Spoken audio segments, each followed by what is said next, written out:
Mélanie. Bonjour. Vous aimez lire et vous avez créé le blog Et si on jasait? Oui. Vous y avez récemment publié un article sur le livre Le Why Café de John P. Strelecki. D'où vous est venue l'idée de faire un blog? Bien, en fait, j'ai toujours aimé écrire. C'est vraiment un passe-temps que je fais depuis que je sais écrire ou presque. Et j'écris beaucoup pour mes voyages parce que j'adore aussi voyager. Donc là, je cherchais un moyen de combiner les photos souvenirs avec les textes que j'écrivais. Donc j'ai pensé à un blog puisque je pourrais l'avoir accès sans être toujours à mon ordinateur. Je ne l'avais pas dit à personne, ni à ma famille, ni à mon conjoint.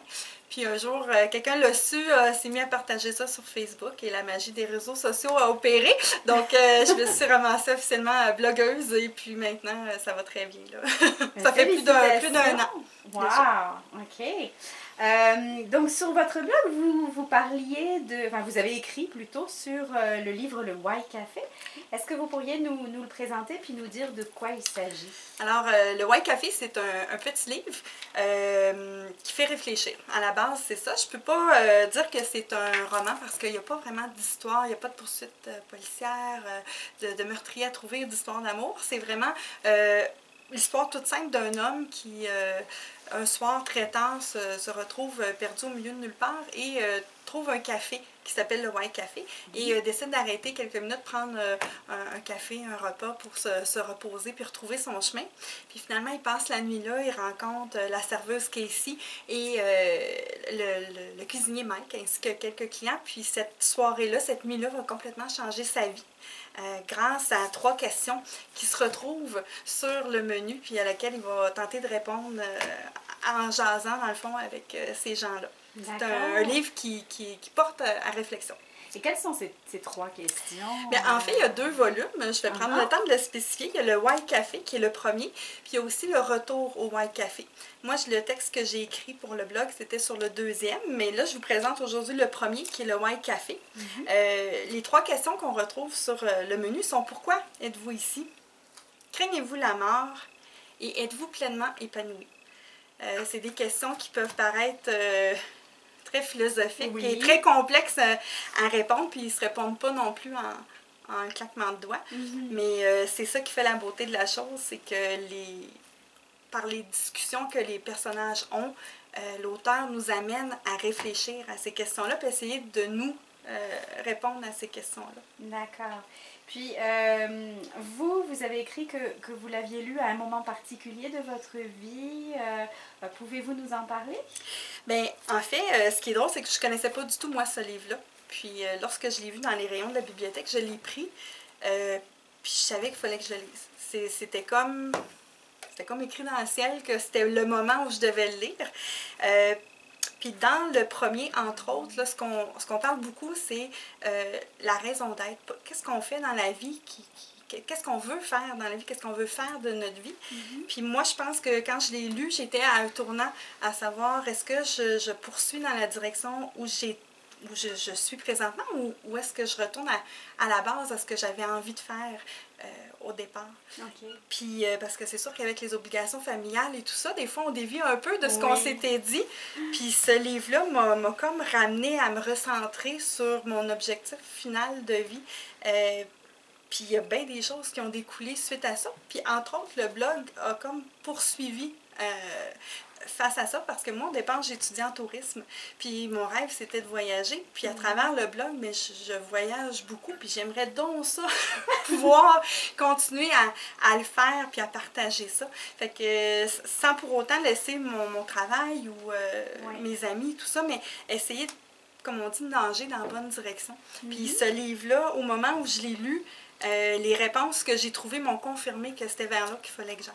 D'accord. Est-ce qu'en lisant le second, vous en avez retiré quelque chose également? Oui, encore plus, je pense, que le premier. Parce que le premier, c'est vraiment comme ça sur les fondations de ce qu'on veut. Mais le deuxième, c'est... Moi, j'ai trouvé en tout cas que le deuxième était plus... Comment je pourrais expliquer? Une réflexion plus profonde? Ben, plus profonde, puis aussi de poursuivre l'élan que le premier nous avait donné. D'accord. Dans le deuxième, entre autres, il y a un moment où le personnage fait du surf. Ça peut paraître banal, mais l'enseignement qui est en arrière de ça, c'est qu'il y a toujours des vagues qui vont nous ramener vers le bord de la plage, puis d'autres qui vont nous pousser vers l'avant. Puis que si le surfeur s'arrête toujours à celle qui le ramène en arrière, il ne pourra jamais avancer, qu'il faut qu'il attende, puis qu'il continue de prendre les vagues, parce qu'à un moment donné, il va avoir la bonne. Mais je pense que c'est ça aussi, quand je suis tombée sur ça, ce bout-là m'a fait, OK, c'est vrai que des fois, j'essaie d'avancer, puis on dirait que ça va pas aussi vite que je voudrais, mais il faut que je continue, parce que si je me bloque à la première vague qu'il va avoir, elle va toujours me ramener. Donc, il faut que je continue à poursuivre vers où je m'en vais. Ça paraît drôle des fois quand je le raconte, mais quand on lit, puis chaque personne va adapter le discours à ce qu'il vit, puis à comment il l'interprète. Parce que je suis convaincue que c'est un livre qui tombe à point dans la vie de quelqu'un. Peut-être qu'il y a des gens qui m'écoutent aujourd'hui puis qui vont être tentés de le lire, puis que les premières pages vont faire bof. Mais que 2 ans après, ils vont retomber sur le livre, puis que là, ça va être le moment pour eux de le lire. Je suis convaincue de ça. D'accord. Donc, c'est vrai que on peut avoir toute une vision de la vie qui change après avoir lu ce livre. Ben, ça du moins, on va réfléchir Oui. au sens qu'on veut donner. Puis un autre exemple que je peux donner aussi, c'est il parle beaucoup de pourquoi attendre d'avoir du temps pour faire ce qu'on aime quand on sait déjà ce qu'on aime et ce qu'on veut faire. Dans le sens où il y a beaucoup de gens, puis on le voit tous autour de nous, des gens qui travaillent toute leur vie, qui ont hâte d'arriver à la retraite pour faire ce qu'ils aiment, jardiner, voyager, lire, puis qui prennent pas le temps de le faire alors que c'est ça, puis peut-être qu'ils pourraient en faire leur métier ou vraiment développer leur vie autour de cette passion-là parce qu'ils savent déjà au fond d'eux ce qu'ils aiment. Donc, c'est vraiment, c'est ça, c'est des enseignements qui se mettent pas nécessairement rapidement en pratique parce que c'est long de changer nos habitudes, mais je pense que ça amène une belle réflexion du moins.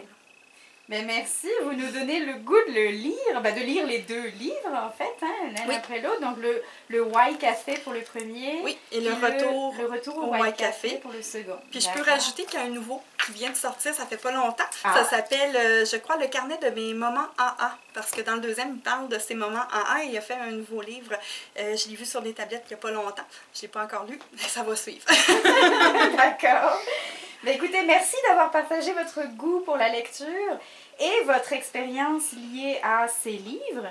Et puis, félicitations pour votre blog sur lequel vous publiez des articles vraiment très intéressants. Merci.